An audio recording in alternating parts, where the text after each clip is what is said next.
Bonsoir à tous, ou plutôt devrais-je dire bonjour les amis. Et oui, nous avons Pierre Cassan avec nous ce soir. Nous nous retrouvons ce soir pour une nouvelle émission comme chaque jeudi à 21h. Le Forum du Parti de la France vous propose de parler d'un sujet qui, vous me connaissez sûrement, me tient à cœur, l'islam.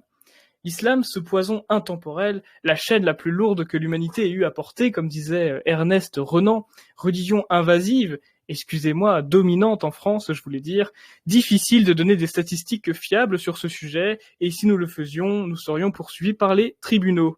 Ce qui me permet de rappeler que nous sommes sous le coup de la loi, bien entendu, et que nous souhaitons une bonne écoute aux magistrats qui nous observent. Pour traiter ce sujet, qui de mieux que d'avoir comme invité Pierre Cassan, fondateur de Riposte Laïque, site web et éditeur de livres orientés sur l'islam et ses dangers. Bonsoir Pierre Cassan.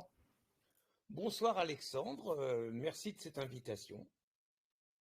Merci à vous d'être avec nous. N'oubliez pas de couper votre microphone, monsieur Cassan. Parfait. Merci d'être avec nous. Donc, comme livre notable, nous avons par exemple 2022, Zemmour aura le dernier mot, et la gauche devint la putain de l'islam, ainsi que Pourquoi et comment interdire l'islam de René Marchand. Je vous invite et vous incite, bien évidemment, à découvrir Riposte Laïque par vous-même. Et nous avons également Émilie qui est militante de la cocarde étudiante, responsable du collectif Némésis de Côte d'Or. Bonsoir Émilie. Bonsoir à vous. Merci beaucoup pour cette invitation également. C'est avec plaisir, la Côte d'Or qui est d'ailleurs mon département. Il devait également y avoir Cristal Floréalis, que vous avez déjà pu entendre sur cette émission, pour nous parler de la charia et de son incompatibilité avec nos lois françaises et directives européennes dans son application. Malheureusement, celle-ci a été contrainte de s'absenter ce soir. Pour des raisons professionnelles, nous lui en tenons par rigueur. Nous ferons sans elle pour cette fois, nous la retrouverons, je pense, dans une future émission. Je rappelle que le format de l'émission se compose en deux parties. Nous avons une première partie où je pose des questions à mes invités sur le thème de la semaine, puis la seconde partie où ce seront directement vous, les auditeurs, qui pourrez poser vos questions à mes invités. Je rappelle la règle qui est très simple, appuyez sur le bouton pour vous exprimer et réappuyez de nouveau pour couper les micros afin d'assurer l'harmonie sonore la plus qualitative possible. Je précise, Pierre, Cassan, Émilie, vous pouvez rebondir sur les réponses des uns et des autres. Chers invités, soyez loquaces. Donc, tout d'abord, Pierre Cassan, nous pouvons lire sur la première ligne de votre Wikipédia que vous êtes d'extrême droite selon la bien-pensance. Est-ce que nourrir des méfiances envers l'islam est extrémiste aujourd'hui ? Extrémiste en tout cas, c'est mal vu. C'est très clair que, puisque vous me dites que je suis classé à l'extrême droite, il fut une époque dans une autre vie où j'étais plutôt à gauche. Et je peux vous dire que quand nous étions à gauche, il était de bon ton de critiquer le catholicisme, de bouffer du curé, de dire à bas la calotte et autres gentillesses. Et là, on ne vous accusait absolument pas d'être d'extrême droite. Au contraire, vous êtes un laïc.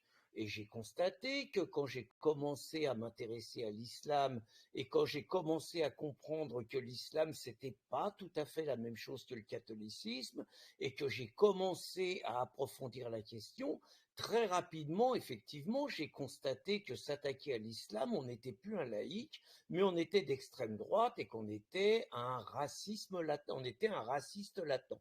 Donc, attaquer l'islam, c'est absolument pas être d'extrême droite, puisque c'est l'islam qui est d'extrême droite, et c'est l'extrême droite islamiste qui aujourd'hui menace les fondamentaux de notre pays, de notre civilisation, et j'ai envie de dire, puisqu'on s'appelle Riposte Laïque, de notre modèle laïque.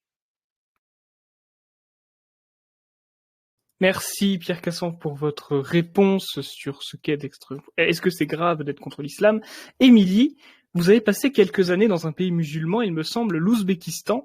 Est-ce que vous pourriez nous parler de l'Ouzbékistan et de la présence de l'islam là-bas ? Bien sûr, je peux vous en parler. Effectivement, j'ai passé, ma mère étant originaire de l'Ouzbékistan, mais à l'époque où l'Ouzbékistan faisait partie de l'URSS, donc c'est un pays qui se situe en Europe centrale. Il y a des frontières avec l'Afghanistan, par exemple, le Turkménistan également. Et donc c'est un ancien État qui faisait partie de l'Union soviétique. Et donc à cette époque-là, bien sûr, c'était athée. Mais auparavant, cet État est historiquement musulman. Donc il y a eu un contrôle de l'islam toujours important dans ce pays-là. Euh, notamment donc pendant l'URSS. Des musulmans ont été déportés également. Donc ça, c'était juste la partie euh, le où la partie où l'islam était totalement contrôlé et réprimé, et, conformément conformément à la doctrine en fait soviétique. Cependant, comme je le disais, l'Ouzbékistan est initialement musulman. L'histoire c'était que les Arabes en fait avaient conquis un petit peu l'Asie centrale vers le 8e siècle. Ça s'appelait anciennement le Turkestan. Et on a un islam sunnite qui s'est imposé en fait en premier, et puis il est toujours resté sunnite jusqu'à aujourd'hui, sauf pendant la coupure avec la période de l'URSS. C'était un petit peu la période où on avait quand même quelque chose d'un peu plus intellectuel dans ce pays-là, au moment du 8e siècle et au moment un petit peu du Moyen Âge, si on peut dire ça comme ça, à cette époque-là, où il y avait quand même des intellectuels, un petit peu de sciences qui se développaient, notamment avec de l'astronomie, etc., qui se développaient un petit peu à côté de Samarcande. Donc c'est une ville extrêmement touristique, enfin, extrêmement peut-être pas, mais en tout cas c'est une des villes les plus touristiques, avec Tachkent qui est la capitale en Ouzbékistan. Après l'URSS, à la chute, on a eu Islam Karimov qui est arrivé au pouvoir en tant que président. Donc on est sur un régime présidentiel à peu près, un parlement bicaméral. Il y a eu beaucoup de critiques par rapport à ce régime, comme quoi il était très très corrompu, comme quoi c'était totalement quelque chose d'autoritaire, limite une dictature. Alors de mon expérience, je confirme la corruption. Je confirme qu'il faut souvent payer pour éviter d'aller en prison, etc. Que parfois il y a de la corruption pour avoir des passeports. Tout ça, je peux le confirmer. De là à dire que c'était une dictature, quand même pas. Certes, il y a eu une répression de la liberté d'expression, un très très gros contrôle de la presse, mais un contrôle de la presse qui s'est fait, je pense, en tout cas, moi j'étais surtout dans les années 2000 et puis je me suis renseignée également par la suite, qu'il y avait quand même une opposition non officielle parce que les oppositions n'étaient pas permises par le mouvement islamique d'Ouzbékistan. Alors que le président Karimov, c'était quand même, il était officiellement issu du Parti libéral-démocrate, donc d'Ouzbékistan aussi, donc c'était plus léger, un islam un peu plus modéré, on va dire, face à un mouvement islamique qui officiellement est une organisation terroriste et qui pouvait à tout moment prendre le pouvoir et dont le but était quand même de mettre en place la charia, un islam absolument rigoriste. Donc de ce côté-là, je ne pourrais pas dire que c'était une dictature. Moi, je dirais plutôt que c'était un mal pour un bien, en fait. Et voilà. Merci Émilie de nous avoir partagé votre expérience de ce qu'est l'Ouzbékistan. Pierre Cassan, nous parlons d'islam comme toute...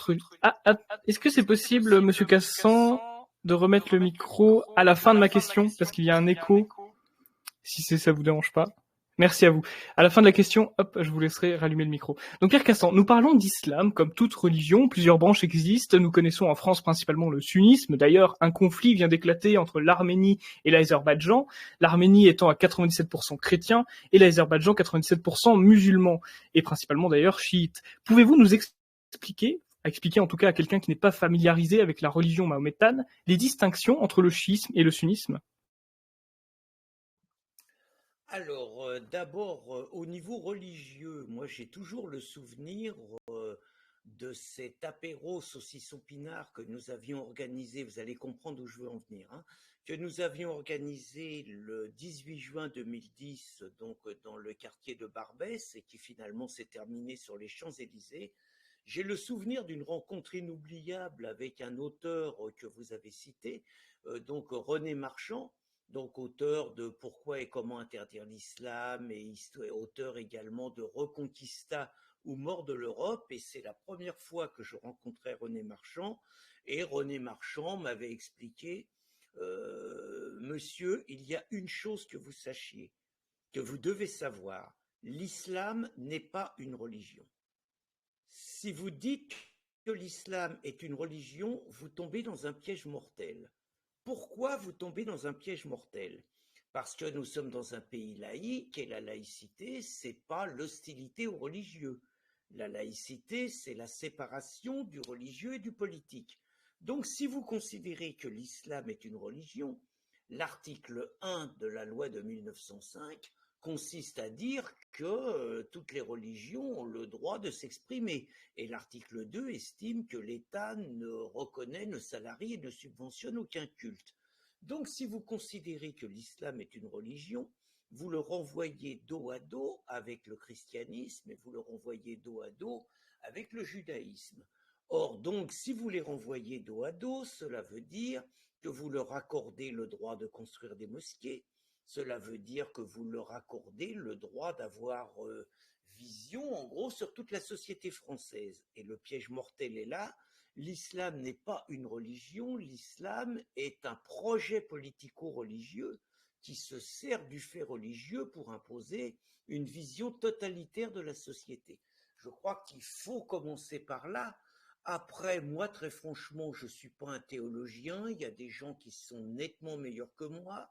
Je sais que globalement, il y a 80% de sunnites dans l'islam et qu'il y a à peu près 20% de chiites, que les sunnites, c'est essentiellement autour de l'Arabie saoudite et tous les pays du Golfe, et que la grande puissance chiite, c'est l'Iran. D'autre part, les chiites sont très présents au Liban, donc au nord d'Israël, et que c'est une guerre qui a lieu notamment au Yémen aujourd'hui, où les sunnites essayent de lutter contre l'invasion des chiites. Donc tout ça, c'est un conflit qui vient de la mort de Mahomet. Je n'ai pas, on va dire, je n'ai jamais approfondi énormément tout ce qui est autour de la théologie de l'islam, donc je ne suis pas un islamologue, je suis simplement un militant de terrain qui constate que partout où l'islam s'implante, partout où il sent qu'il y a un rapport de force, le moins qu'on puisse dire est que nos valeurs démocratiques, les fondamentaux de notre civilisation, que ça soit la laïcité, que ça soit la place des femmes dans la société, que ce soit le droit des homosexuels à pouvoir aimer la personne de leur choix, que ce soit les juifs, le moins qu'on puisse dire, et que c'est beaucoup moins bien pour eux. Donc moi, j'en resterai, par rapport à votre question, j'en resterai là-dessus. Je n'approfondis jamais les questions théologiques parce que ce n'est pas mon domaine, même si ça m'intéresse un tout petit peu. Ce qui m'intéresse, c'est surtout les conséquences de l'islamisation des pays et comment on peut faire pour s'en protéger. Je vous remercie, Pierre Cassan. Je vous remercie tout d'abord pour votre témoignage avec René Marchand, parce que comme je l'ai dit tout à l'heure, j'avais lu son livre Pourquoi et comment interdire l'islam qui m'avait beaucoup marqué. D'ailleurs, Pierre, je crois qu'il a 86 ans actuellement. C'est pour cela j'aurais beaucoup aimé l'inviter à jour de l'émission, mais je voulais pas le déranger avec son âge avancé. Et merci aussi pour la réponse sur les conquêtes musulmanes. Nous aurons l'occasion d'en parler un petit peu après, mais effectivement, le sunnisme et le chiisme sont relativement distingués, puisque le sunnisme se compose de 4 écoles juridiques, les hanafites, les malékites, les alavites, etc. Je ne vais pas vous fatiguer avec ça, mais globalement, il y a des distinctions au niveau du dogme qui sont relativement importantes, mais le résultat est le même, que ce soit sunnisme ou chiisme, il y a incompatibilité avec les valeurs européennes et les valeurs françaises. Émilie, vous êtes proche du collectif Némésis, comme j'ai dit. L'islam est un danger pour les femmes, selon vous? C'est bon? Ok. Alors oui, moi je pense que effectivement, donc je suis à Némésis. Donc la position officielle de Némésis, c'est d'être contre l'immigration, forcément, parce que l'immigration majoritairement que l'on a, donc c'est une immigration surtout maghrébine. Et d'ailleurs, on voit dans les statistiques que c'est bien eux qui causent le plus de délinquance. Et comme ils arrivent en fait avec des valeurs qui ne sont pas du tout compatibles ou alors qui même ne veulent pas en fait s'intégrer à la France et changer de valeurs, eh bien ils ne peuvent pas. Ils sont en fait juste un danger pour la femme parce qu'à partir du moment où ils sont là à prôner la charia, en fait, à prôner quand même un islam assez rigoriste et en fait à l'appliquer, à tenter de l'appliquer en France. On le voit avec tous les débats sur le port du burkini, tous les problèmes en fait qu'on a quand une femme part dans les cités, parce qu'on voit très bien que une française, quand je dis française, je dis une française blanche bien sûr, on voit tout de suite tous les problèmes qu'elle a parce qu'elle ne rentre pas dans ses codes, enfin dans les codes musulmans, ou alors c'est plutôt les musulmans en fait qui ne rentrent pas dans les codes français. Et puis bien sûr il y a quand même des contradictions entre eux. On l'avait vu d'ailleurs avec l'action mini-jupe qui a été faite dans un quartier sensible de Paris, où une femme en fait se promenait en mini-jupe. Je ne développerai pas mon avis sur la mini-jupe, mais globalement, on voyait très bien dans cette vidéo, que d'ailleurs vous pouvez tous retrouver sur les réseaux, du compte Nemesis, que la femme se faisait totalement harceler en permanence. Et on le voit d'ailleurs en fait aussi, on comprend quand on regarde un petit peu toutes les valeurs, on peut vraiment appeler ça des valeurs, tous les principes de l'islam par rapport à la femme, par rapport au non-respect en fait de leurs droits. On voit que quand même les femmes elles sont toujours en fait soumises à l'homme, elles sont toujours elles ne peuvent pas faire ce qu'elles veulent, elles ne peuvent pas avoir de compte en banque par exemple, elles ne peuvent pas quitter le domicile familial, elles sont tout le temps obligées d'être un peu sous la tutelle d'un homme. Elles sont également très touchées par les mariages forcés dans ces pays-là, et elles ne peuvent pas s'éduquer comme elles veulent. Elles ne peuvent pas faire bien sûr tout ça. Et donc à partir du moment où on oblige en fait la femme à limiter son éducation, ce qui veut dire limiter son esprit critique, à partir de là, elle ne peut pas vraiment comprendre, je pense, ce qui lui arrive. Pourquoi est-ce qu'on l'oblige un petit peu à porter le voile, et tout ce qu'on lui dit, elle l'assimile. Et quand elle l'assimile, elle ne peut plus, elle ne s'en détache plus parce qu'elle n'a pas les connaissances pour donner son avis sur le sujet, ni se révolter d'ailleurs. Et ça sort un petit peu des droits des femmes, mais par rapport aux droits des enfants, euh, dans l'islam, enfin dans le Coran, dans le livre sacré, et puis même dans les autres écrits, il est possible de faire marier des femmes, des filles impubères, puisque la charia, en fait, par exemple, si on prend la charia ne contient aucune limite d'âge pour le mariage, tant que le rang est le même. Donc moi, je trouve ça absolument scandaleux. Et pareil, la polygamie avec plusieurs femmes est autorisée, mais le contraire non.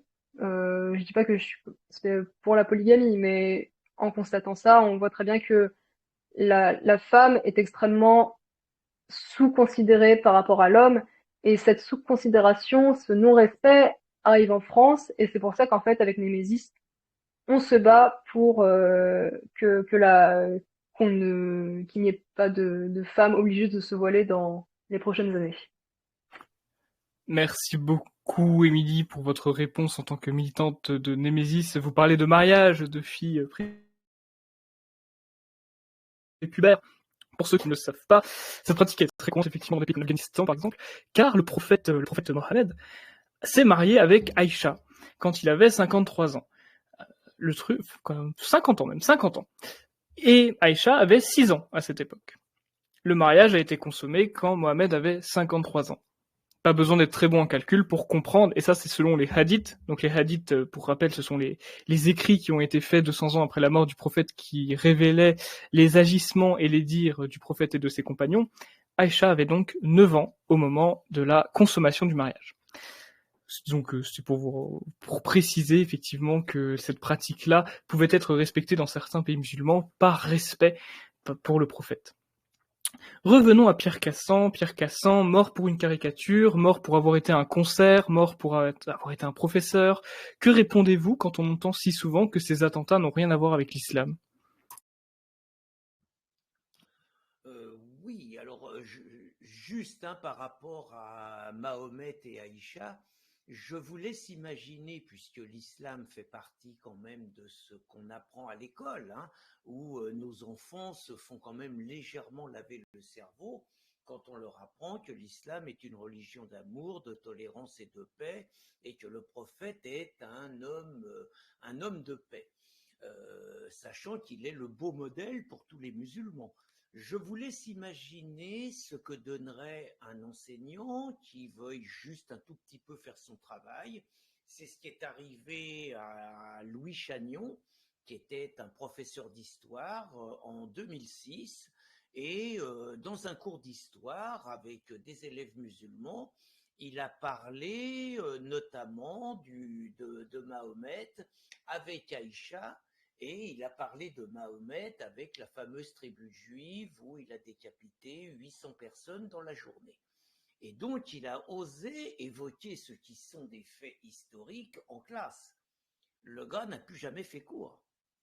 C'est-à-dire que ça a été immédiatement la mobilisation chez les parents d'élèves, ça a été immédiatement évidemment la dimitude dans l'éducation nationale, et le gars a été déplacé immédiatement de l'école. Donc je vous laisse imaginer ce que donne l'enseignement de l'islam dans les écoles de la République, hein, juste ce préalable.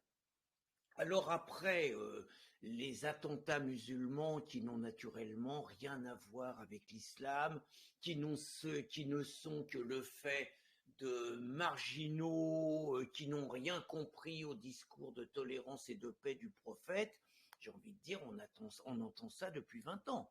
C'est-à-dire que chaque fois que vous aviez, alors maintenant Boubaker, il sucre un peu les fraises, il est plus tellement, je crois savoir qu'il est complètement gâteux, mais pendant 15 ans, il a été parfait, donc le recteur de la mosquée de Paris, pour ceux qui ne le connaissent pas, pendant 15 ans, il a été parfait dans le rôle du musulman modéré, qui venait sur tous les plateaux de télévision, quand c'était Khalid Kelkal en 1995, quand c'était Mohamed Merah en 2012, quand c'était naturellement Charlie Hebdo et toute la suite, l'accélération de ce qui s'est passé. Il venait sur tous les plateaux de télévision et surtout pas d'amalgame. L'islam, ce n'est pas ça. Halte à l'islamophobie, et donc il nous enfumait pour nous faire croire que l'islam était naturellement totalement étranger à ça, ce qui était une attitude subtile. C'est-à-dire que c'était des gens comme ça qui permettaient d'accélérer l'implantation de l'islam en France par l'immigration, et c'était des gens comme ça qui permettaient de continuer à laisser un doute sur la réalité de l'islam. Donc, bien évidemment que le Tchétchène qui a décapité Samuel Paty, bien évidemment que les musulmans, que Mohamed Merah, que Khaled Kelkal et tout, n'ont absolument pas contrevenu les textes sacrés de l'islam. Et bien évidemment qu'ils se sont comportés comme des bons musulmans, ce que d'ailleurs ils revendiquent dans les procès, c'est-à-dire qu'ils disent très souvent que ce n'est pas eux qui ont tué, mais que c'est Allah, et qu'ils ne sont finalement que le bras armé d'Allah. Donc je crois que tant qu'en France on ne sera pas capable de faire une véritable introspection sur les textes de l'islam, par exemple c'était intéressant, il y avait eu une commission parlementaire en 2003, il y avait eu une commission parlementaire quand nous avions mené, j'en faisais partie, une campagne pour interdire tout signe religieux à l'école. Et donc, quand on attaquait tout signe religieux à l'école, c'est évident que le seul signe religieux qui demeurait à l'école, c'était le voile. Et donc, nous avions en 2003 obtenu une commission parlementaire sur le voile dans les écoles. Et c'était très intéressant parce que le témoignage de nombre d'équipes enseignantes confrontées à l'offensive du voile, portée par des jeunes filles de plus en plus jeunes par ailleurs, était révélateur sur le fait que c'était pas du tout, comme on dit, des loups solitaires pour les assassins, c'était pas du tout des actes isolés, mais c'était des actes totalement coordonnés, qui étaient des tests de l'islam qui touchaient les biscottos de la République, de la France, pour voir si on résistait ou si on résistait pas. Et il y a eu une autre mission parlementaire en 2009, à l'époque où nous avions également mené une campagne pour l'interdiction de la burqa dans les rues de France. Et là, c'est pareil, nous avions vu des témoignages intéressants. Et moi, je ne vous cache pas, Alexandre, que je rêve, peut-être suis-je candide, mais que je rêve d'une mission parlementaire qui aurait simplement un thème. L'islam est-il compatible avec les valeurs de la France? Est-il compatible avec les valeurs de la République? Et j'ose espérer que si nous avions une mission parlementaire de cette espèce, nous n'aurions pas les charlots comme Caroline Fourest, comme Henri Peña-Ruiz et comme les francs-maçons, comme le Grand Orient, comme les mecs de la France insoumise et comme tous les bouffeurs de curés qui en sont en permanence à expliquer que le problème c'est le catholicisme et pas l'islam. J'ose espérer que nous aurions des vrais spécialistes de l'islam. Vous parliez de René Marchand, vous avez le couple Urvois, vous en avez beaucoup d'autres, et surtout des apostats de l'islam. Nous avons dans nos contributeurs à Riposte Laïque, nous avons nombre d'apostats de l'islam, je pense notamment à Hamdan Amar, qui sont des gens qui ont une connaissance de l'islam et dont je suis convaincu que le témoignage ouvrirait les yeux à supposer qu'ils ne le soient déjà pas, mais à nos parlementaires et leur expliquerait que très clairement, tout musulman doit imiter le prophète et que tout musulman ne peut vivre dans une terre qui n'est pas musulmane qu'à partir du moment où son objectif est de transformer cette terre en terre d'islam, c'est-à-dire très clairement à changer les règles du pays pour y imposer la charia. C'est Dar al-Am, Dar al-Islam, quoi, voilà. Donc, je vous cache pas que, et je ne pense pas que ça soit avec cette assemblée où il y a 450 collabos, c'est-à-dire des députés insoumis, des députés NUPES et des députés En Marche qui se couchent régulièrement devant l'islam. Je ne pense pas que c'est avec cette chambre-là qu'on aurait ça, mais je pense qu'avec une chambre des députés, avec des gens décidés majoritairement à sauver les valeurs de la France, c'est une des premières missions, c'est une des premières tâches à faire. Mais écoutez Pierre, pour vous répondre, moi je ne vous trouve pas candide, je vous trouve plein d'espoir, et l'espoir c'est ce qu'il nous faut. Je tiens à préciser cependant, le problème en France, c'est que nos élites, par exemple, je pense à Jean Messia. Jean Messia, je n'ai absolument rien contre lui, ou bien au contraire. Mais les personnes qui attaquent l'islam dans les hautes sphères officielles, dans les hautes sphères des hauts partis politiques, ont tendance à réduire l'islam au Coran, ce qui pour moi est une erreur. L'islam est un corpus très vaste. Ce serait comme réduire le catholicisme à la Bible, ça n'a aucun sens. Et ce qu'il y a dans le Coran est peut-être ce qu'il y a de moins problématique, et peut-être ce qu'il y a de moins grave. Quand on regarde les hadiths, quand on regarde les savants musulmans, quand on regarde les 4 écoles sunnites, là, il y a des choses réelles à dire et des choses à attaquer. Ce qu'il y a dans le Coran, c'est presque négligeable par rapport à tout ce qu'il y a dans l'islam. C'est une petite aparté, mais pour vous dire que non, je ne vous trouve absolument pas candide, je vous trouve plein d'espoir. Émilie, j'aimerais vous poser une question d'ordre juridique. Vous qui connaissez la charia et le fiqh, pensez-vous que le droit islamique soit compatible avec le droit français et européen ? Alors donc je vais répondre directement. Alors je pense que pas du tout. Euh, Déjà on voit que la justice française est un peu plus généralement la République, on va dire que c'est fondé sur quand même des grands principes, des grandes valeurs comme enfin des grandes valeurs comme par exemple la liberté, que ce soit la liberté de culte, la liberté d'expression. À titre personnel, je trouve que ce sont des choses assez importantes quand même. On a également l'égalité. Euh, je le disais tout à l'heure, on en parlait, l'égalité entre les femmes et les hommes dans l'islam, elle n'est pas du tout respectée. Et depuis, on a d'ailleurs en France, on a une séparation entre l'Église et l'État depuis 1905. C'était une loi quand même assez difficile à avoir, sauf en Alsace et en Moselle, où d'ailleurs toujours certaines mosquées sont par ailleurs financées, ce qui a créé quand même quelques polémiques. Et d'un côté, heureusement on a cette séparation-là, parce que globalement en France, ça évite nos politiques qui n'ont pas, je trouve, beaucoup de courage de financer des mosquées, donc des mosquées qui font partie de l'islam, et donc voire même peut-être des écoles également, des écoles coraniques. qui juste répandrait en fait encore plus l'islamisme. Donc je trouve que c'est quand même assez dangereux, surtout que on voit que l'islam souhaite tout le temps s'immiscer en fait dans tous les domaines que ce soit les domaines de la vie privée, donc comme la famille, puisque les femmes ne peuvent pas se marier, on voit très bien que les femmes sont soumises à des mariages forcés, on voit très bien que c'est quand même une religion qui s'immisce énormément et de façon assez restrictive dans beaucoup de domaines. Et c'est également une religion qui est souvent destinée à devenir une religion d'État très fermée. Et ce qui est totalement en fait contraire à la France. On voit très bien que on a une islamisation de la France. Si on n'avait pas de cette séparation entre la religion et l'État, ce serait largement pire.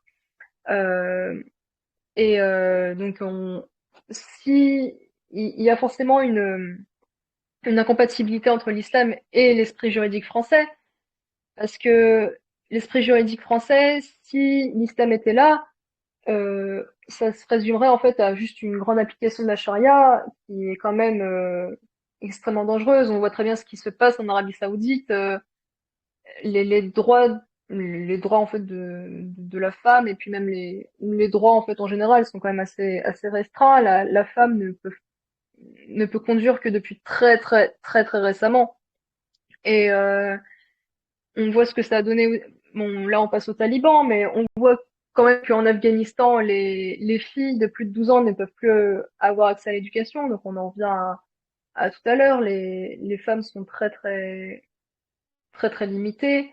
Le port de la burqa est obligatoire là-bas. Les femmes, même, j'ai vu ça tout à l'heure sur le Figaro, que les femmes maintenant doivent voyager uniquement dans le coffre des taxis. Et si on souhaite en fait s'opposer à cet islamisme, on voit que on risque en fait notre vie.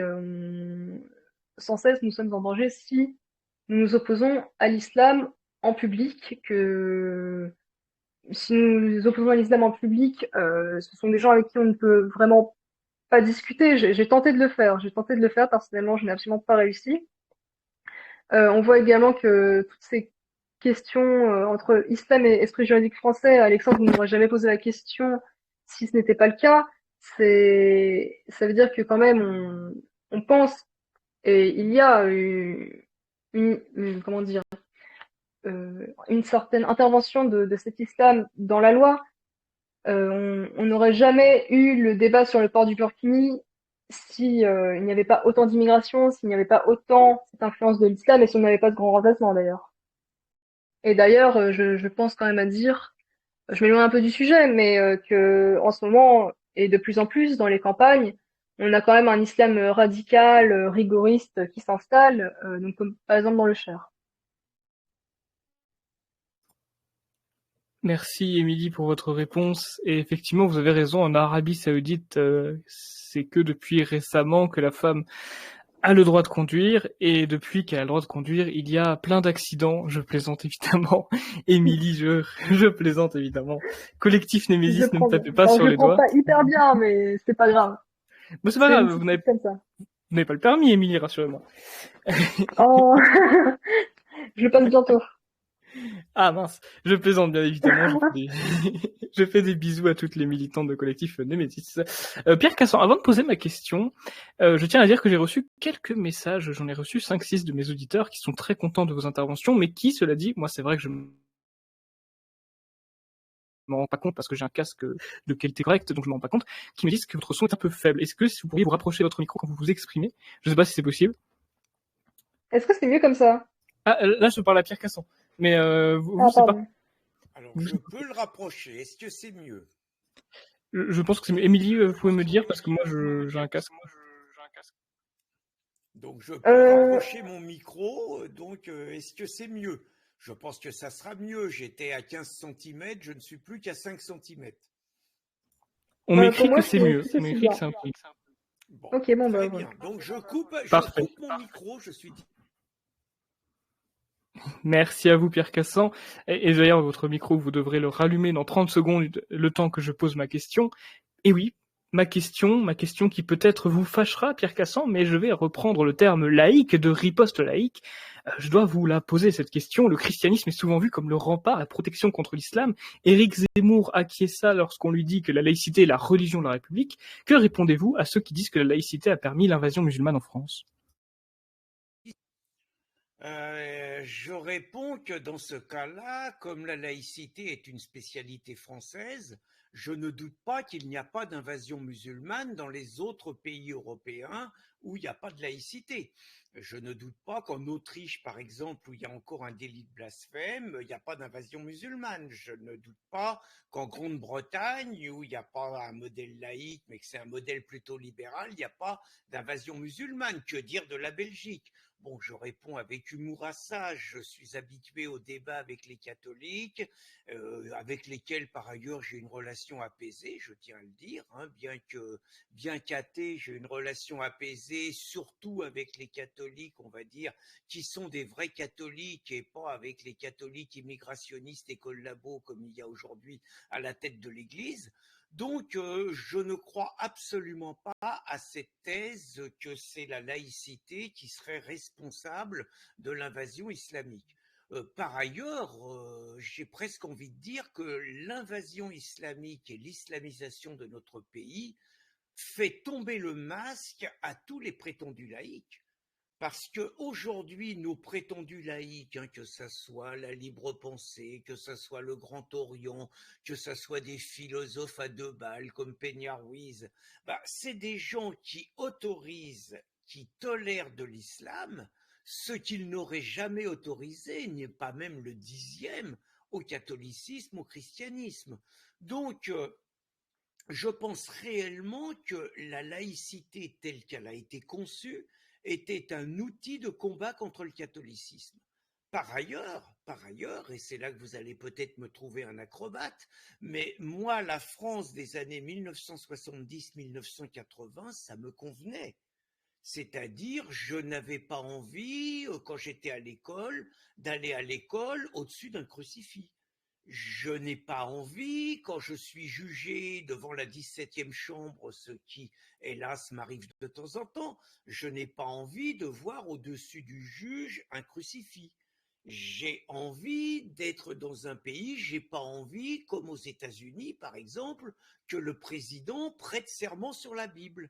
C'est pas ma culture, c'est pas mon éducation et c'est pas la France dont j'ai envie. Moi, je vous cache pas que la séparation du religieux et du politique me convient parfaitement, à condition qu'on ne renvoie pas dos à dos les trois religions, à condition qu'on ne considère pas l'islam comme une religion et à condition qu'on admette le principe que dans les fondamentaux de la France, dans son histoire, il y a le catholicisme comme religion essentielle qui a participé un petit peu à toute la construction de ce merveilleux pays.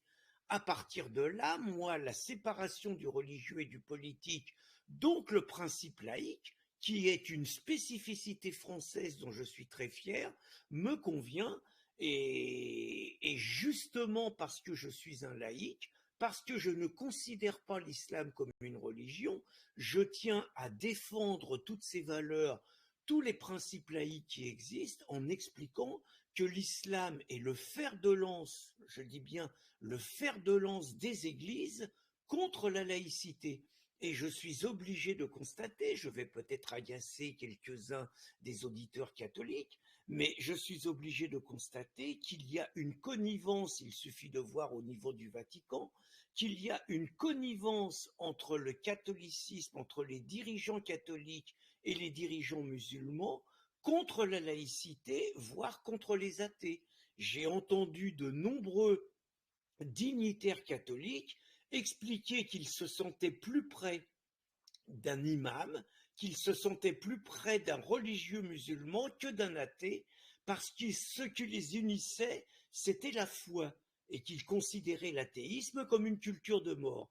Eh bien, moi, je tiens à dire que je me sens plus près d'un catholique traditionnaliste, parce que j'ai des racines communes, j'ai une vision commune de la France avec lui, que d'un musulman, d'un imam et de quelqu'un qui veut nous imposer l'islam.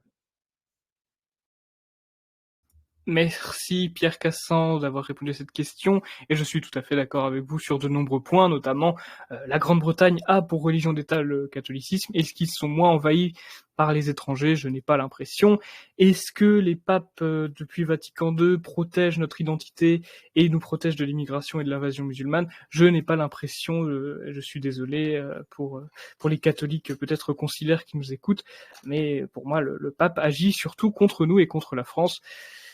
Et ce qui nous anime, évidemment, c'est notre francité et je réfléchis à un vocabulaire légal, hein, notre méfiance envers l'islam. Émilie, vous savez que la polygamie est tout à fait tolérée dans l'islam, jusqu'à 4 femmes. Et d'ailleurs, avant 2010, Mayotte, territoire pourtant français, autorisait les mariages polygames, car ce territoire est essentiellement d'obédience musulmane. Ce modèle correspond à notre vision de la famille en France, Émilie? Alors, donc pas vraiment, même pas du tout, parce que, alors ça dépend de la vision que vous avez de la famille, parce qu'on sait très bien que maintenant, avec toutes les influences wokistes que je subis au quotidien dans mes études, les autres étudiants, on n'a pas forcément la même vision de la famille, mais moi je vais m'en tenir à la famille, on va dire, traditionnelle, c'est-à-dire un père, une mère, des enfants. Donc à partir de là, officiellement, si on prend la religion catholique, euh, il y a une totale contradiction donc entre l'islam qui permet la polygamie et donc une totale, pour moi, on va dire, c'est quelque chose d'absolument scandaleux qu'on puisse avoir autant de femmes et de ne pas connaître en fait le principe de fidélité qui est d'ailleurs prôné dans la religion catholique. Certes, aujourd'hui, la religion catholique n'a a moins d'influence sur le droit qu'auparavant, mais le droit connaît toujours quelques influences de la religion. Donc en France, en l'occurrence, c'est la religion catholique. Et c'est pour ça que nous avons toujours, donc dans le Code civil, un mariage qui est quand même l'union entre deux personnes. Et la polygamie n'est absolument pas prônée, ni même autorisée, il me semble, ou en tout cas, elle est vivement réprimée. Merci Émilie de votre réponse. Je tiens à faire un petit erratum tout à l'heure, enfin tout à l'heure il y a 30 secondes, j'ai dit que la religion d'État du Royaume-Uni était le catholicisme. Je voulais dire christianisme, c'est l'anglicanisme évidemment, pas le catholicisme. Autant pour moi, ma langue a fourché. Veuillez m'en excuser.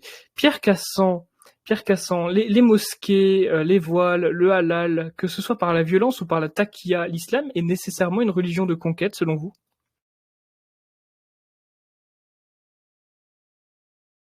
Oui, je cherchais, j'avais un changement d'image là. Oui, c'est dans la nature de l'islam depuis 14 siècles. L'islam n'a sa raison d'être que par la conquête, que ce soit par la ruse, par la violence ou par la guerre. Ça fait partie de son ADN. Et si on regarde un petit peu, bon, on sait qu'il y a trois phases, on va dire, trois phases dans la conquête, bon, en fonction du rapport de force, hein, c'est-à-dire que bien évidemment, quand les musulmans arrivent dans une terre nouvelle et qui sont minoritaires, ils se comportent de manière rassurante, c'est classique. Dès qu'ils sont, alors quand ils sont 1%, quand ils sont 3 à 4%, on est dans la deuxième phase, qui est un petit peu les revendications. Si vous regardez en France, jusque dans les années 70-80, vous n'avez pas de problème avec l'islam. Les musulmans qui sont là travaillent. Nous avons affaire par ailleurs à une immigration de travail et pas à une immigration de peuplement comme c'est le cas aujourd'hui. Et puis vous commencez à avoir dans les années 80 ce qu'on appelle les années SOS, c'est-à-dire bon le début des violences, le début des explosions dans les quartiers, le début des revendications communautaristes, on veut pas s'intégrer, on a subi la colonisation, nos parents ont été exploités, nous on n'est pas pareil et tout. Et vous avez ce qui commence un petit peu avec SOS Racisme, c'est la validation du communautarisme, c'est-à-dire c'est le droit à la différence, c'est-à-dire qu'on demande la différence différence des droits. On demande le droit à la différence, le droit à la différence, c'est la différence des droits. Donc ça, c'est un petit peu la deuxième étape. Et puis, bien évidemment, quand vous arrivez aujourd'hui dans une situation où il y a à peu près entre 10 et 15% de musulmans en France, je pense que je n'exagère pas, peut-être même suis-je trop prudent. Bon, quand les musulmans sont capables, par exemple en 2012, avec l'importance de leur vote, de faire élire Hollande contre Sarkozy, quand ils sont capables en 2017 de voter à 93% pour Macron et en 2022 à 92%, c'est évident qu'on est dans une troisième phase où là, on est dans un espèce de djihad quotidien. Je crois qu'il suffit de regarder le remarquable site F2 Souche, il suffit d'écouter Laurent Oberton, il suffit de regarder les chiffres, il suffit, c'est même pas moi qui le dis, c'est Michel Onfray, de savoir qui agresse qui viole qui. Alors je sais que la propagande de Marlène Schiappa, c'était d'expliquer sur 4 vidéos payées par vos impôts et les miens que c'était les méchants blancs qui agressaient les gentilles femmes de la diversité. Bon, dans la vraie vie, c'est pas tout à fait comme ça que ça se passe. Donc là, on est dans un espèce de djihad silencieux, de plus en plus agressif. Je parle pas des attaques contre les policiers, des guet-apens contre les pompiers, des agressions contre les médecins, contre les facteurs, contre tout ce qui représente la France, contre tout ce qui prétend encore mettre les pieds dans des zones de plus en plus islamisées.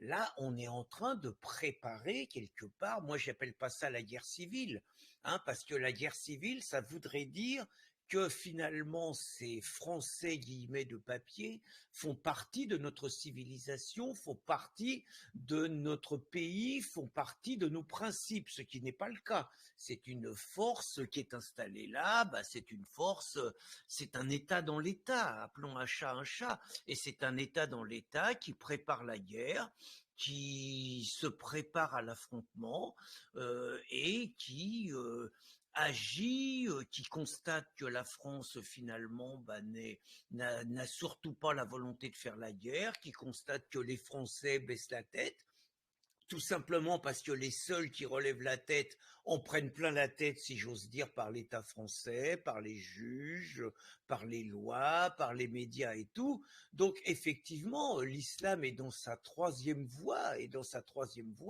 qui est réellement la voie de la conquête par la guerre, qui n'est pas une guerre officiellement déclarée, mais qui est une guerre qui, dans de plus en plus de quartiers, est subie par les policiers, est subie par les Français, est subie par les habitants, avec par ailleurs un rare mépris de la part des autorités, de la part de nos ministres, qui eux sont protégés, qui eux ont leur sécurité, qui ont leur service d'ordre, qui ont leur beau quartier, qui ont des policiers qui montent la garde devant chez eux, pendant que nos compatriotes, on va dire, pour reprendre la formule, et j'en finirai là-dessus, qui ont la malchance d'être au mauvais endroit au mauvais moment, se prennent le coup de couteau à la gorge, qu'on n'appelle jamais un égorgement, bien évidemment, et puis, pas de chance, le gamin, il avait 18 ans, un mauvais regard, mauvais endroit, mauvais moment, il est mort, quoi. C'est la réalité quotidienne, ce sont nos vieilles dames de 70-80 ans qui se font violer de manière sordide, ce sont nos handicapés, ça n'existait pas avant, des personnes en fauteuil qui se font agresser, ce sont des personnes âgées qui se font tabasser dans la rue, ce sont des hommes seuls, le coup de la cigarette, évidemment, t'as pas une cigarette, non, t'es raciste, tu veux pas m'en donner, et c'est le prétexte pour massacrer un mec au sol, quoi. Bon, voilà, c'est la réalité qu'on cache aux Français, mais c'est la réalité qui existe, qu'un Laurent Oberton décrivait dans les années 2012 avec France Orange Mécanique, et qui s'accélère aujourd'hui.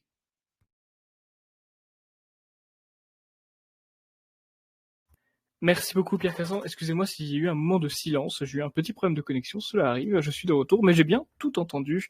Et effectivement, comme disait Chateaubriand, l'ouverture à l'islam, c'est l'ouverture à l'invasion barbare.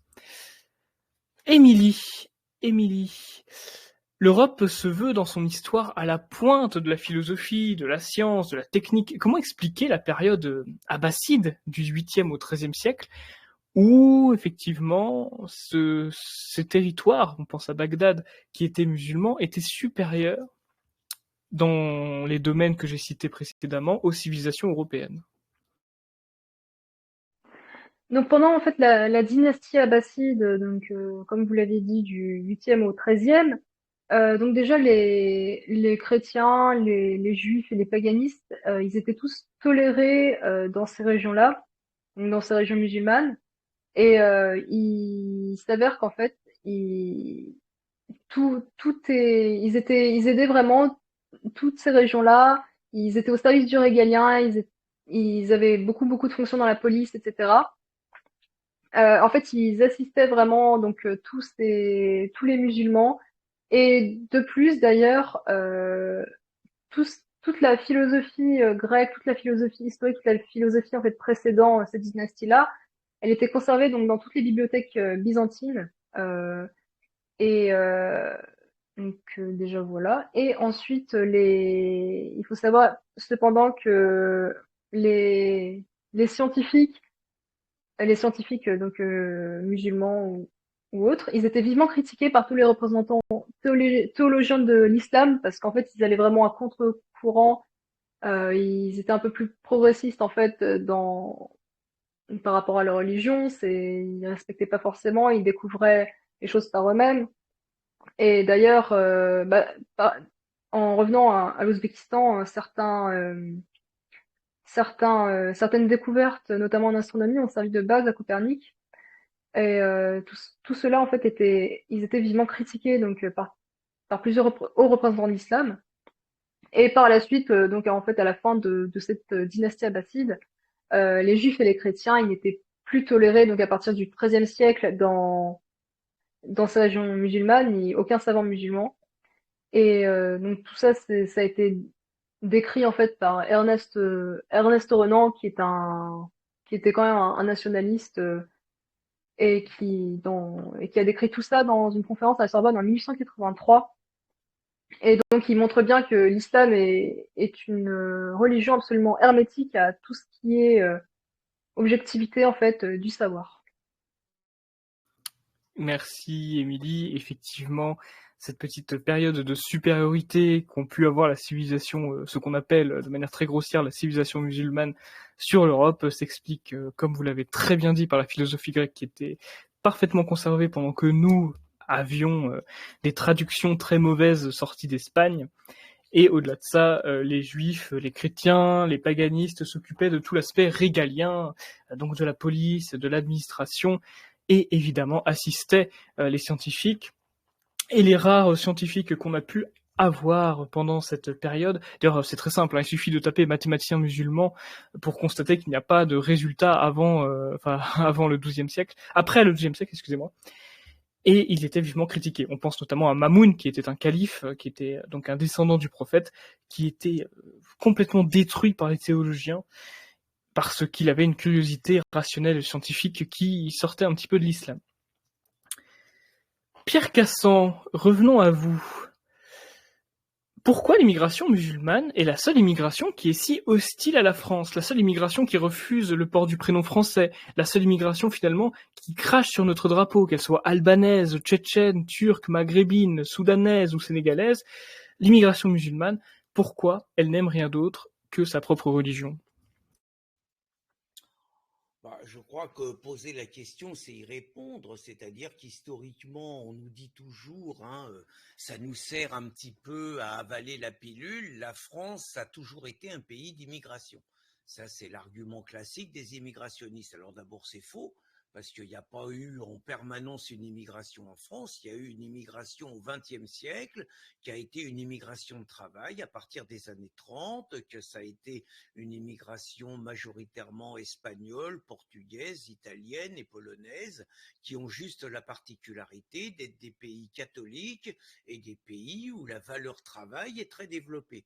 Donc c'était une immigration, on va dire, un petit peu donnant-donnant. C'est-à-dire que l'italien, le portugais, l'espagnol, le polonais venaient en France, ils bénéficiaient d'une scolarité, d'une école qui était à l'époque une des meilleures au monde, ils bénéficiaient d'un système de santé qui était unique et ils bénéficiaient, on va dire, de conditions sociales, il y avait des syndicats, il y avait des bonnes conditions de travail, et la France bénéficiait de sa force de travail. Donc tout ça, ça marchait bien, tout le monde était content, et il y avait la volonté de s'assimiler.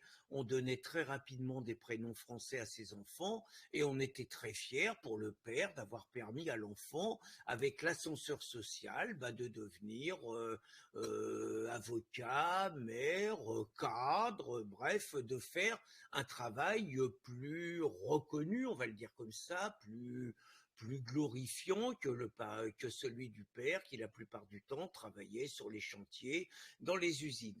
Donc ça marchait bien, et on a eu un petit peu le même scénario dans les années 1970, ou parenthèse, dans les usines automobiles, pendant que les Japonais robotisaient leurs usines automobiles, nous, on a fait venir des OS, et normalement, la règle, c'était que le gars, après son contrat de travail, il travaillait 1 an, 2 ans, 3 ans, et puis il retournait dans son pays.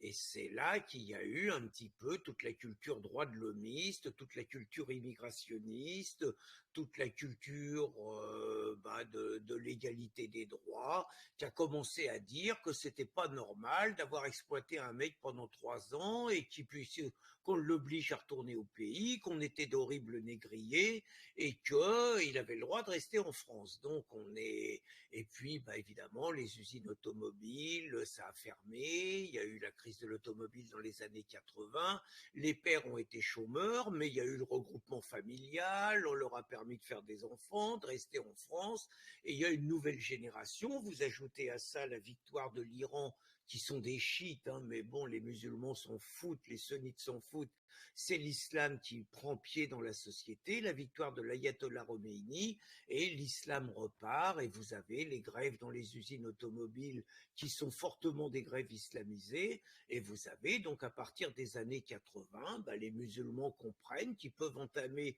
en Occident et en France particulièrement un bras de fer, qu'ils peuvent demander des revendications communautaristes. Vous avez dans les années 90, vous avez les premières affaires du voile à Creil, où 3 jeunes filles de 13 ans se permettent de défier la laïcité, on y revient, en imposant leur voile, et il faut une loi en 2004, 15 ans après, pour mettre fin à ça.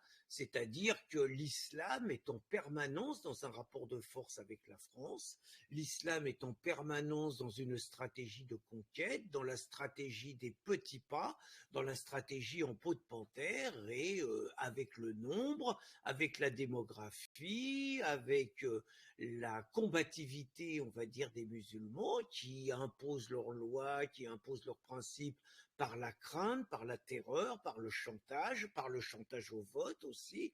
Vous avez ce travail, ce que j'évoquais tout à l'heure, vous avez ce travail. Donc pourquoi voulez-vous que 10 millions de musulmans aujourd'hui s'assimilent, respectent les lois de la France, quand quelque part la logique, alors on dit ils sont dans une logique de sécession, c'est pas vrai. Ils sont pas dans une logique de sécession, ils sont dans une logique de conquête. Ils sont dans une logique de guerre quotidienne contre la France. Ils en affaiblissent ses piliers, ils en affaiblissent ses fondamentaux, et avec la loi du nombre, quand ils jugeront que le fruit est trop mûr, ils considéreront qu'ils peuvent passer à l'offensive. Vous savez, vous avez cette fameuse phrase de Al-Qaradawi, qui est un petit peu le chef de la fatwa en Europe, qui expliquait dans le dialogue interreligieux à un émissaire du Vatican, qui expliquait que grâce à vos lois démocratiques, nous vous envahirons, grâce à vos principes coraniques, nous vous vaincrons. Je veux dire, c'est aussi simple que ça. Donc, pourquoi les musulmans devraient-ils s'assimiler alors qu'ils ne sont pas là pour s'assimiler, ils sont là pour nous remplacer. Ils sont là pour nous remplacer. Merci Pierre Cassan pour ces mots qui peuvent paraître forts, mais qui sont très très justes.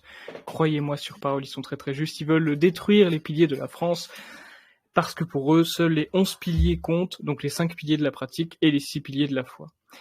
Émilie, quelle est la solution, selon vous, pour contrer cette religion fondamentaliste qu'est l'islam?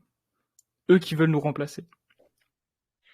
Alors moi déjà je pense que une une solution assez, pour moi la plus possible en fait c'est de revenir un petit peu à une France un peu plus catholique quand même, euh, parce que je pense que la nature a horreur du vide, et comme la nature a horreur du vide, en ce moment on est plus sur un État un peu laïque, la République est laïque en tout cas.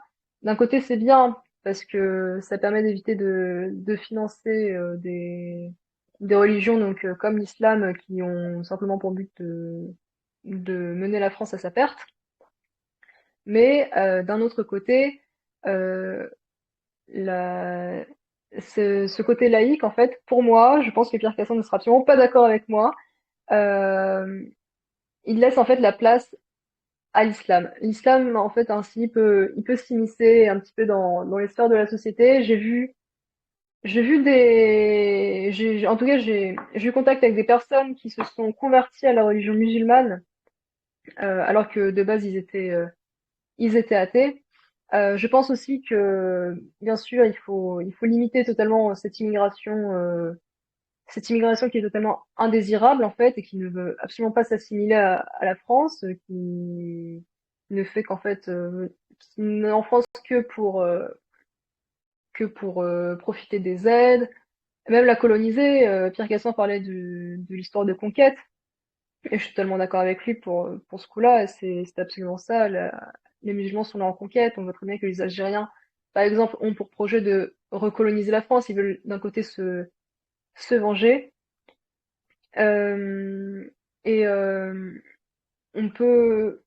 Et puis, ça a été déjà dit, mais globalement, il faut absolument arrêter l'immigration parce que, effectivement, tous les musulmans sont beaucoup trop en France.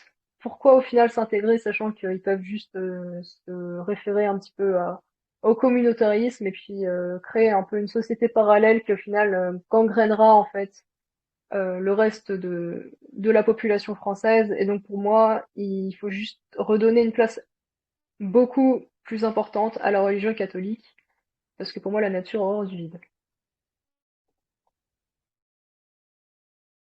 La nature a horreur du vide. Je rappelle que vous pouvez répondre l'un et l'autre, bien sûr. Mais Émilie, je vais être taquin avec vous, je vais être taquin. Et vous dites que le catholicisme permet de lutter, on va dire, contre l'islam. Mais que répondez-vous aux gens qui vous disent, oui, mais attendez, les catholiques, c'est l'islam, enfin l'islam, c'est le christianisme pour les Arabes, non? Qu'est-ce que vous leur répondez? Moi, je trouve pas que l'islam c'est le christianisme.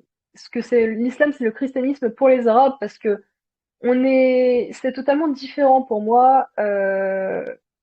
On- Moi, là aujourd'hui, je vais parler d'un catholicisme un peu plus progressiste, on va dire. Je vais pas parler du catholicisme traditionnel parce que moi, c'est quelque chose que j'ai du mal à comprendre et je pense qu'aujourd'hui, on n'en est plus vraiment à là. Et puis, c'est vraiment pratiqué par une très très petite minorité quand même.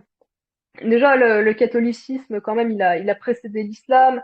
Il a eu le temps de largement beaucoup plus se développer, notamment avec toute cette idée de Trinité qui est quand même très très complexe. C'est un principe extrêmement complexe. Avec le Père, le Fils et le Saint-Esprit, c'est quand même trois, on va dire, entités qui sont Dieu, donc qui composent en fait une force supérieure. Et c'est une très très grande base en fait, pour le coup, à tout le christianisme. Hein. Ce n'est pas seulement pour le catholicisme. Par ailleurs, les points de repère et le cadre donné à l'individu par cette religion, je trouve qu'il est beaucoup plus compréhensible, euh, il est beaucoup plus louable. On voit quand même qu'il y a une grande dimension de tout ce qui est spiritualité, donc moi, personnellement, je trouve que c'est assez bien, mais chacun a son avis.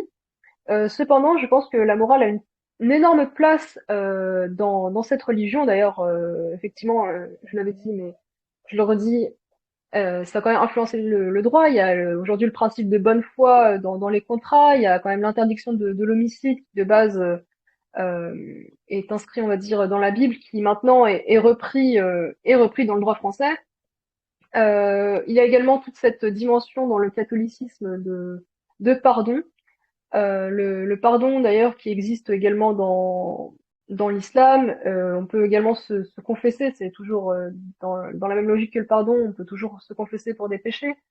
parce que personne n'est parfait, bien évidemment. Cependant, cette dimension-là existe dans l'islam, mais elle n'est absolument pas appliquée. Elle n'est absolument pas appliquée. Elle est même complètement sanctionnée par la lapidation, voire même la mort. On est toujours dans un but de réduire, de réduire en fait l'humain à moins que rien, je trouve, dans cette religion, sur des bases absolument incompréhensible. Et d'ailleurs, de plus, le catholicisme en fait prône la paix entre les hommes, quand l'islam veut simplement en fait répandre aujourd'hui. Certes, il y a eu les croisades pendant un temps, mais aujourd'hui, on n'en est plus du tout dans cette optique-là. Pour le coup, par contre, pour l'islam, on est toujours dans cette idée de guerre de religion, donc de djihad, et donc, toujours comme l'a dit Pierre Cassand, dans une logique de conquête en fait, mais de conquête mondiale pour répandre l'islam en tant que religion d'État. Merci Émilie pour votre intervention. Attention quand même à l'argument de la minorité, attention parce que peut-être je suis trop pessimiste, mais de mon point de vue, ceux qui défendent ardemment la France, ceux qui sont opposés farouchement à l'islam, nous aussi, quelque part, on est minoritaires, mais on grandit de plus en plus, et c'est ce qu'il faut retenir. Pierre Cassand, Éric Zemmour est parfois accusé de faire une obsession sur l'islam, et c'est ce qui lui vaudrait, selon certains, sa défaite en 2022. Pensez-vous qu'Éric Zemmour surestime le danger musulman et fantasme sur une guerre civile future ? Éric Zemmour est la seule personne de notoriété publique qui s'est permis de dire qu'il n'y avait pas de différence entre l'islam et l'islamisme. Vous écoutez tous les autres, ils vous font le coup de l'islamisme. Pour moi, quand j'entends quelqu'un parler d'islamisme, je me dis déjà que c'est un mot du genou. Vous voyez ? C'est-à-dire que c'est déjà quelqu'un qui rentre dans le cinéma du bon islam et du mauvais islamisme. Moi, j'aime beaucoup Éric Zemmour, je ne cache pas mon amitié et mon admiration pour lui, et notamment quand Marine Le Pen nous raconte que l'islam est compatible avec la France, Éric Zemmour est celui, alors peut-être certains lui feront-ils grief pendant la campagne, à des moments, d'avoir peut-être parlé comme un candidat qui faisait des concessions par rapport au discours du journalisme. Bon, tout ça me paraît secondaire.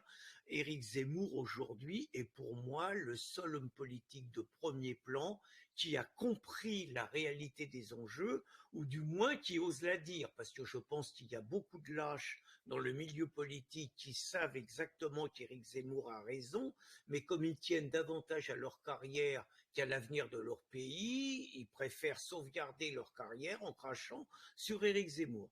Donc, moi, non seulement je ne considère pas qu'Éric Zemmour a perdu cette élection parce qu'il s'est cristallisé sur l'islam, j'aurais tendance à dire qu'il ne s'est pas assez cristallisé sur l'islam, vous voyez, et j'aurais tendance à dire qu'il n'a pas assez insisté sur le ministère de la remigration qu'il avait mis en avant, mais par ailleurs, pour moi, la raison essentielle, moi je crache pas du tout sur Éric Zemmour, j'ai été très fier de la campagne qu'il a faite, j'ai été très fier de soutenir un candidat qui a eu le courage de ses idées sur l'islam, sur l'immigration, sur la remigration, sur un ensemble de choses, sur l'engouement qu'il a suscité, sur l'enthousiasme de ses meetings. Moi, j'ai vu la plus belle campagne de la Ve République depuis que je fais de la politique. Alors vous allez me dire, ouais, vous êtes bien gentil, mais il fait 7%, donc ça va.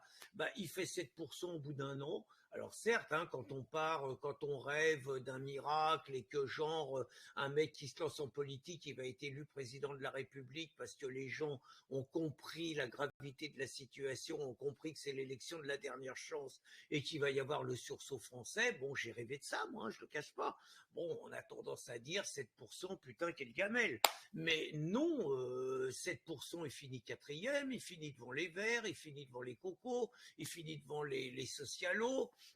Il fait partie des 4 partis remboursés, puis je vais quand même un peu, je sais que le Parti de la France a soutenu Éric Zemmour et il a bien fait, comme nous. Je rappellerai quand même ce que je disais dans une fête champêtre du Parti de la France dimanche dernier. Je rappellerai quand même qu'en 2013, Matteo Salvini n'avait que 4% et qu'en 2019, il était le roi du pétrole en Italie. Et je rappellerai que Giorgia Meloni, en 2019, faisait simplement 4% et qu'aujourd'hui, elle est donnée comme la future première ministre. Donc, c'est pas terminé. Pour moi, la chose que je crains, je le dis vraiment, la chose que je crains, c'est que l'homme politique, Éric Zemmour, devienne trop un homme politique et qu'il cesse d'être celui qui, comme journaliste, comme commentateur de l'actualité politique, les autres disent comme polémiste, moi je dis comme patriote convaincu, mettre de l'eau dans son vin, ne soit plus celui qui a éduqué quelque part à la politique depuis 20 ou 30 ans toute une génération.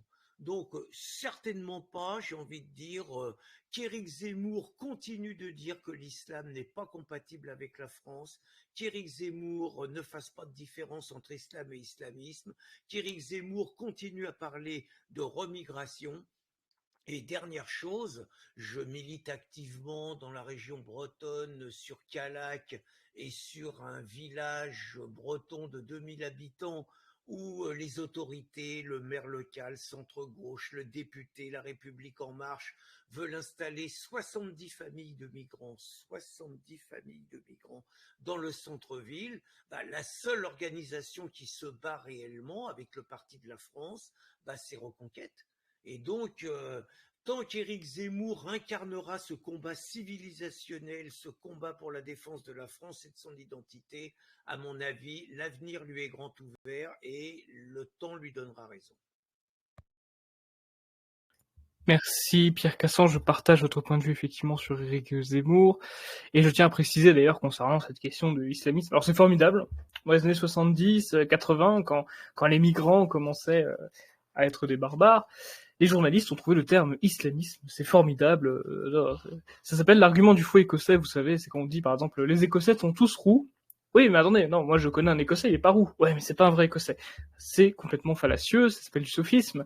Et l'islamisme, c'est strictement la même chose. Et quand on regarde le dictionnaire de l'Académie française, il n'y a pas de différence entre islamisme et islam. Islamisme et islam, ce sont des mots synonymes. Et dans le 19e siècle, quand on lit des livres de cette époque, les deux sont utilisés sans aucune distinction. Et le mot islamisme existait d'ailleurs avant le mot islam. Toutes les religions en français finissent en isme. L'islam ne fait pas exception. Donc c'est très important de rappeler que l'islamisme n'existe pas d'ailleurs en langue arabe et qu'il n'y a pas de différence entre islamisme et islam. Émilie, selon vous, moins d'immigration musulmane rime avec préservation de notre patrimoine ? Alors je pense totalement que les deux sont corrélés. Je pense notamment, j'ai un exemple en tête, je suis originaire de Rouen, donc en Normandie. Euh, on voit très bien que l'immigration, elle est là, elle détériore tout. Quand je dis patrimoine, je parle de patrimoine urbain, je mets un petit peu tout dedans. Je parle pas seulement du patrimoine, on va dire, immatériel français. Je parle aussi également du patrimoine physique. On voit très bien que il y a des dégradations énormes dans certains quartiers sensibles enfin devenus sensibles d'ailleurs de Rouen, et même en banlieue. C'est la même chose en Côte d'Or, c'est la même chose en banlieue parisienne, même à Paris même maintenant. Et donc de ce point de vue-là, totalement, en tout cas de mon expérience personnelle, et je pense que je ne suis pas la seule à le penser quand je vois des dégradations totalement folles. Euh, au niveau du patrimoine immatériel, je pense notamment à des valeurs qui se perdent, des valeurs qui se perdent, donc comme par exemple, oui, c'est ça. Maintenant, je pense que maintenant on est dans une époque où il y a quand même beaucoup de lâcheté, notamment dans la justice, justice qui a totalement peur en fait, enfin une justice de gauche qui a juste littéralement peur, on va dire, des représailles si elle montre c'est pas du racisme, mais qui elles ont peur de se faire traiter de raciste si elles condamnent par exemple un migrant qui a le droit de tuer. Donc en fait maintenant on perd quand même cette valeur de ne plus pouvoir tuer, enfin d'interdiction d'homicide volontaire. On la perd, enfin, en tout cas pour eux. En tout cas pour les migrants, je trouve qu'on la perd. Donc par exemple des principes comme ceux-là, je trouve ça absolument compliqué. Absolument, et d'ailleurs, il n'y a pas que l'islam qui nuit à notre patrimoine. Pensons au parti écologiste Les Verts qui voulait enlever la statue de Napoléon. Donc moi, je vous dis, moins d'écologie, plus de renvoi au pays, c'est préférable. Pierre Cassan, vous disiez en mars 2022, lors d'une conférence où j'étais dans le public d'ailleurs, que l'antisémitisme de l'islam n'est pas dissimulé. Pourriez-vous nous en dire un peu plus? Vous parliez des 800 juifs tout à l'heure, par exemple. C'est clair que les Juifs, alors vous disiez tout à l'heure, Alexandre, qu'il ne faut pas se fier au Coran, pourquoi pas? Mais bon, il suffit de lire quand même quelques versets du Coran où vous voyez que le juif est régulièrement comparé à un animal. Bon, pas seulement le juif d'ailleurs, hein, l'infidèle, le chrétien est comparé à un animal. Bon, et que le juif, vous voyez quand même dans, j'ai envie de dire, je crois que c'est je cherche son nom, hein, c'est le responsable Ben Soussan. Georges Bensoussan a eu le tort de dire à une émission de France Culture avec Alain Finkielkraut que les musulmans têtaient l'antisémitisme au lait de, disons, au lait de leur mère. Hein, et c'est tellement évident. Je veux dire, vous discutez avec un musulman, même pas modéré, même pas tout ça, enfin pas fort, y compris modéré, vous voyez immédiatement que juif devient la première insulte. Moi, j'ai le souvenir, je vous parlais de l'organisation de l'apéro saucisse au pinard. J'ai le souvenir de m'être retrouvé devant une mosquée. Bon, je vais pas approfondir. Suite à une embuscade d'une équipe de journalistes de France 2, je veux dire, je me suis retrouvé immédiatement entouré de 10 musulmans haineux. C'est évident que la première insulte que j'ai prise, c'est sale juif. Et que tous les juifs savent pourquoi il n'y a plus un juif dans le 93. Bah, tout simplement parce qu'ils savent le traitement qu'ils subissent et pourquoi les juifs sont les premières victimes, pourquoi les juifs quittent les pays musulmans quand les musulmans deviennent majoritaires, pourquoi les juifs sont davantage en danger quand les musulmans progressent par le nombre aux Pays-Bas, partout. Bah, c'est évident qu'il y a un ADN anti-juif, je ne vais pas dire antisémite parce que ça devient compliqué, mais il y a un ADN anti-juif chez les musulmans, bon, qui est alimenté par le problème palestinien, mais à mon avis, il n'y a pas besoin du problème palestinien pour comprendre que le juif est viscéralement l'ennemi du musulman et la victime expiatoire qu'il est de bon goût de combattre quand ce n'est pas le tuer. Je recommande toujours, vous parliez d'Éric Zemmour tout à l'heure, je recommande toujours, et j'avoue que c'est comme ça que j'ai connu Éric, la lecture de son livre en 2008, Petit Frère, tout est dit. C'est-à-dire que Petit Frère, bah, c'est l'histoire dans une banlieue parisienne bah, d'un jeune musulman et d'un jeune juif qui grandissent côte à côte, qui vont à l'école ensemble, qui sont adolescents ensemble et tout. Bah, il y a juste un truc, c'est que le jeune juif, il est bosseur, il réussit, il travaille, et que le jeune musulman, bah, désolé, mais c'est un branleur qui fout rien, quoi, mais qui demande toujours du fric aux jeunes juifs. Et naturellement, bah, ça se termine comment? Bah, ça se termine par le fait que c'est le musulman qui égorge le juif, quoi. Son frère d'enfance, vous voyez, petit frère. Et je crois que ça résume tout et qu'il y a la volonté dans ce pays de dissimuler ce fait. Il n'y a plus grand monde, peut-être Edoui Plenel, et encore, le croit-il vraiment, qui pense que l'antisémitisme aujourd'hui, c'est l'héritage de Drummond et que c'est toujours l'extrême droite française. Je veux dire, aujourd'hui, même dans un quart d'heure de lucidité, un Jakubowicz, président de la LICRA, est capable de dire que le seul président à l'époque, hein, il l'est plus, mais le seul antisémitisme aujourd'hui qui existe en France, c'est celui des jeunes maghrébins. Il n'ose pas dire musulmans, il dit des jeunes maghrébins, tout en disant que si l'État faisait plus, bien évidemment. Donc, je sais pas, c'est un peu, vous savez, c'est un peu comme le grand remplacement. Vous avez souvent des gens qui disent à Renaud Camus, mais enfin, est-ce que vous pouvez prouver le grand remplacement? Et Renaud répond tout le temps, non, j'ai pas à le prouver, il suffit d'ouvrir les yeux et de regarder et de dire ce que l'on voit. Bah, je crois que l'antisémitisme chez les musulmans, c'est pareil, quoi. Il y a une haine pathologique du musulman, du juif chez les musulmans, qui n'est même pas à démontrer.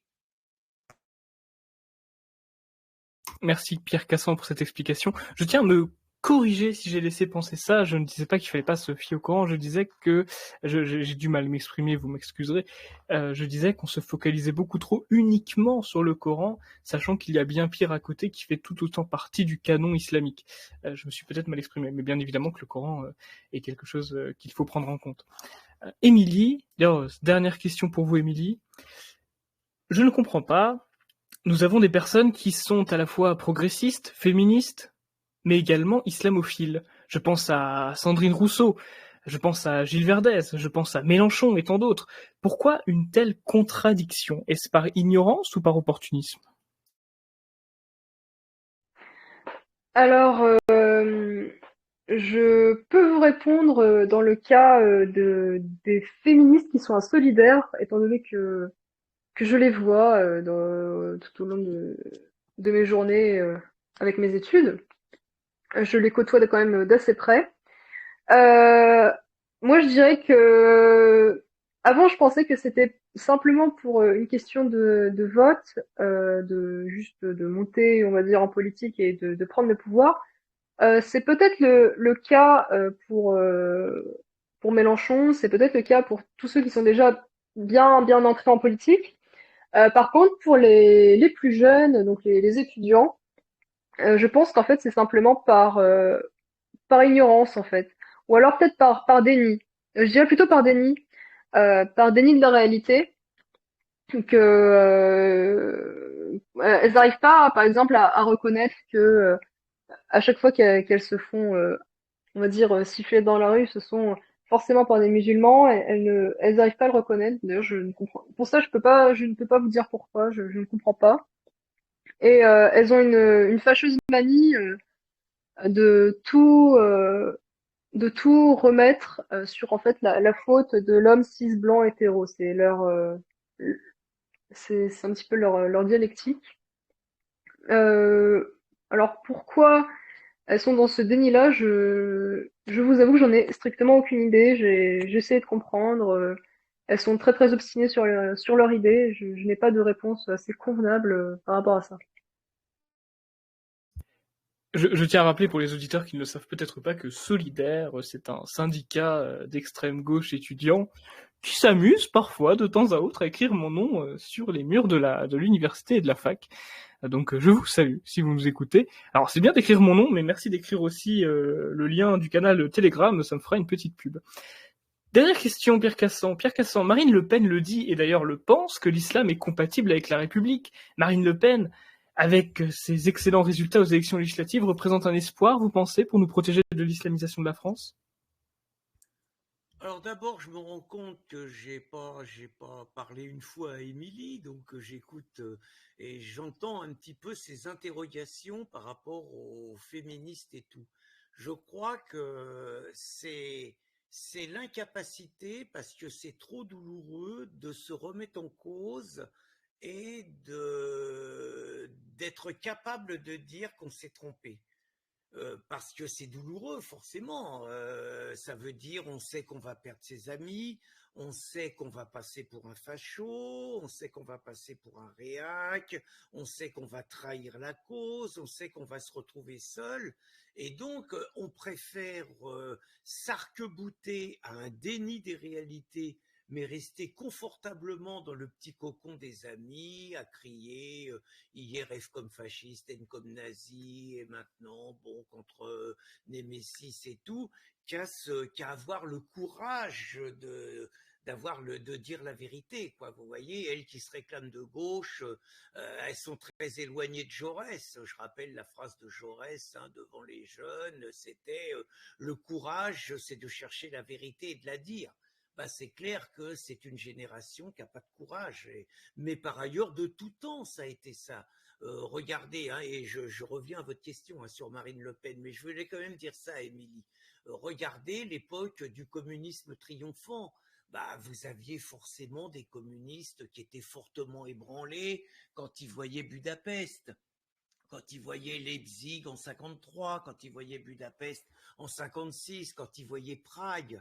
Mais simplement, la culture du groupe, l'appartenance, faisait qu'ils savaient que s'ils exprimaient ce mal-être, ils étaient exclus du groupe et du jour au lendemain, ils connaissaient plus personne. Et il y a très peu de communistes qui ont osé rompre avec ça. Je crois que les féministes, c'est pareil. Vous voyez, je voulais juste apporter cette copie. On ne s'est pas parlé directement avec Émilie, donc je voulais lui parler un petit peu. Et sinon, par rapport à Marine Le Pen, très franchement, Marine Le Pen a 89 députés à l'Assemblée nationale. Mon sentiment serait double, c'est que je préfère que Marine Le Pen ait 89 députés plutôt qu'elle en ait que 30 et que Zemmour en ait 0. Je préfère ça, tant mieux si le Front National, ça consolide son appareil, si ça éponge ses dettes, etc. Mais 89 députés, pourquoi faire? Je n'oublie pas quand même, et je ne pardonnerai jamais, je tiens à le dire, je ne pardonnerai jamais à Marine Le Pen son attitude entre les deux tours et son attitude au soir du premier tour, c'est-à-dire le rejet de toute union de notre camp. C'est-à-dire que Marine a refusé de faire ce que Mélenchon a eu l'intelligence et la rouerie de faire. C'est-à-dire qu'on a constaté sur les législatives, alors que c'est Marine qui était au deuxième tour de la présidentielle, on a constaté sur les législatives, parce que Mélenchon a su réunir son camp, qu'il est apparu avec son cinéma de Mélenchon à Matignon comme l'alternative à Macron. Alors que quelque part, à 80 ou 90% des sujets, ils sont totalement en harmonie. Et si Marine Le Pen avait eu la volonté de rassembler son camp, elle était la reine du pétrole, puisqu'elle avait fait un bon score par le vote utile au premier tour, sur lequel il y aurait d'ailleurs beaucoup à dire, mais je pense que, on n'aura sans doute pas le temps, mais Marine aurait pu rassembler son camp, et je pense qu'elle aurait affaibli la NUPES, et qu'elle aurait renforcé le camp patriote. Je pense malgré tout que l'objectif de Marine, c'est pas que le camp patriote gagne. L'objectif de Marine, c'est que le Rassemblement national demeure la seule alternative du camp patriote. Et si pour cela, il faut éradiquer par tous les moyens reconquête, quitte à affaiblir le camp patriote et quitte à oublier, à éliminer ce formidable sursaut identitaire, ce formidable sursaut patriote qu'il y a eu pendant la campagne Zemmour, Marine Le Pen, par volonté d'hégémonie, est prête absolument à ça. Donc, je ne sais pas si j'ai complètement répondu à votre question, mais ce n'est pas 89 députés RN qui vont sauver la France. Merci beaucoup Pierre Cassan pour votre réponse, et si vous avez parfaitement répondu à ma question, Marine Le Pen est une femme que je considère plutôt à gauche et très très molle concernant l'islam et l'immigration. Merci beaucoup. 1h30 se sont écoulées, vous avez répondu à toutes mes questions, félicitations et bravo à vous d'ailleurs. Bravo à vous pour avoir répondu à toutes les questions. Nous allons passer maintenant à la seconde phase qui est beaucoup plus courte, où nous répondons aux questions des auditeurs, et je vois qu'il y a quelques auditeurs un petit peu trollesques qui essaient de poser des questions dans le chat, notamment deux pseudos que je ne prononcerai pas, qui seront évidemment exclus du channel. NIGGER lève la main, je ne prononce pas de pseudo en entier pour éviter des soucis d'ordre juridique et de suppression et de censure. Je vous donne la parole. Vous pouvez vous exprimer en appuyant sur le petit bouton bleu. Niger.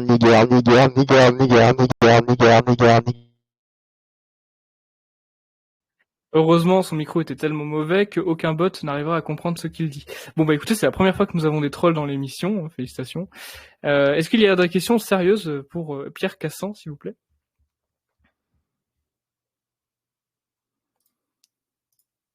Bah non, du coup. Non, bah non. Il y a une autre personne qui porte exactement le même pseudonyme qui porte un nom.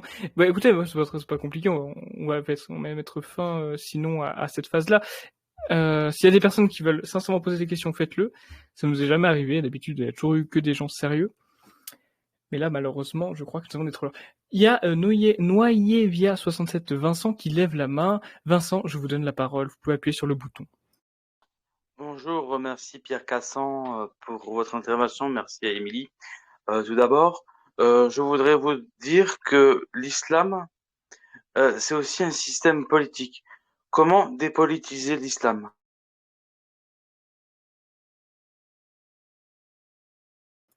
Merci pour votre question. Pierre Cassan, je vous laisse y répondre. Dépolitiser l'islam, c'est impossible. La politique, l'islam, c'est un projet politique. Donc, moi, je pense que la question, c'est pas comment dépolitiser l'islam. La question, c'est comment éradiquer l'islam, comment se débarrasser de ce cancer. C'est la seule question qui vaille. Et les choses sont simples. On interdit toute visibilité de l'islam, c'est-à-dire que les mosquées sont fermées, c'est-à-dire que naturellement tout ce qui est tenue, le voile, le camis, la djellaba, c'est interdit, c'est-à-dire que tout ce qui est boucherie halal, c'est interdit, donc toute visibilité de l'islam, et puis tous ceux qui montrent qu'ils sont davantage musulmans que français, il y a 57 pays musulmans au monde. Ils ont le choix entre un de ces 57 pays musulmans, et si les pays musulmans veulent pas les accueillir, je suis convaincu que la France a des moyens de pression, notamment via les visas pour les dignitaires de ces pays, pour les ramener à la raison, on va le dire comme ça. Donc moi je cherche pas à changer l'islam, à dépolitiser l'islam, à amender l'islam. On va encore perdre un temps fou et ça va permettre pendant le même temps à l'islam de continuer à se développer en France. Je pense qu'il faut simplement en finir avec la présence de l'islam qui n'a rien à faire en France. Et s'il y a des personnes de confession musulmane qui sont en France, ils pratiquent leur islam chez eux discrètement, à condition que ça n'interfère pas, qu'ils ne nous cassent pas les pieds avec leur ramadan, avec des demandes communautaristes et tout, et qui se comportent comme se comportaient les ouvriers musulmans dans les années 70. C'est tout. Merci Pierre Cassan de votre réponse. J'aurais répondu quelque chose d'assez similaire. Un islam qui n'est pas politique n'est pas islam.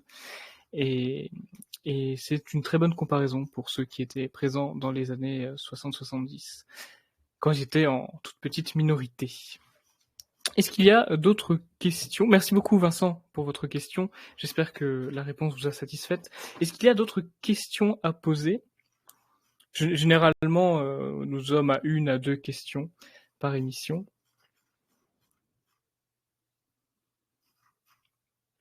Écoutez, s'il n'y a pas de questions, c'est que je pense que nous avons été suffisamment concis, suffisamment précis pour satisfaire toutes vos interrogations potentielles, et j'en suis fort heureux. Sachez que vous pouvez retrouver l'émission en rediffusion immédiatement sur le canal du Parti de la France, demain sur la chaîne YouTube du Parti de la France. Je vous invite à aller voir Riposte Laïque, à aller voir leur site internet. Vous verrez, il y a beaucoup de livres, il y a beaucoup d'articles, vous pourrez trouver votre bonheur, surtout concernant l'islam. Je remercie chaleureusement Pierre Cassan d'avoir accepté mon invitation. Merci beaucoup Pierre Cassan. Ça a été un plaisir, Alexandre, et ça a été un plaisir d'écouter Émilie. Et ça a été un plaisir également de vous recevoir, Émilie, pour votre première émission. Vous êtes toute jeune dans le militantisme et nous espérons que vous arriverez, vous mènerez, à bien vos projets, surtout concernant la cocarde étudiante et collectif Némésis, qui sont vos préoccupations du moment. Merci beaucoup de m'avoir invité également, et puis félicitations à Pierre Cassan, j'ai beaucoup aimé votre intervention. Je vous dis rendez-vous la semaine prochaine, jeudi 21h, sur un sujet qui, j'espère, vous plaira, que je garde secret pour que vous soyez là. Allez, bonne soirée à vous tous. Au revoir. Prenez soin de vous.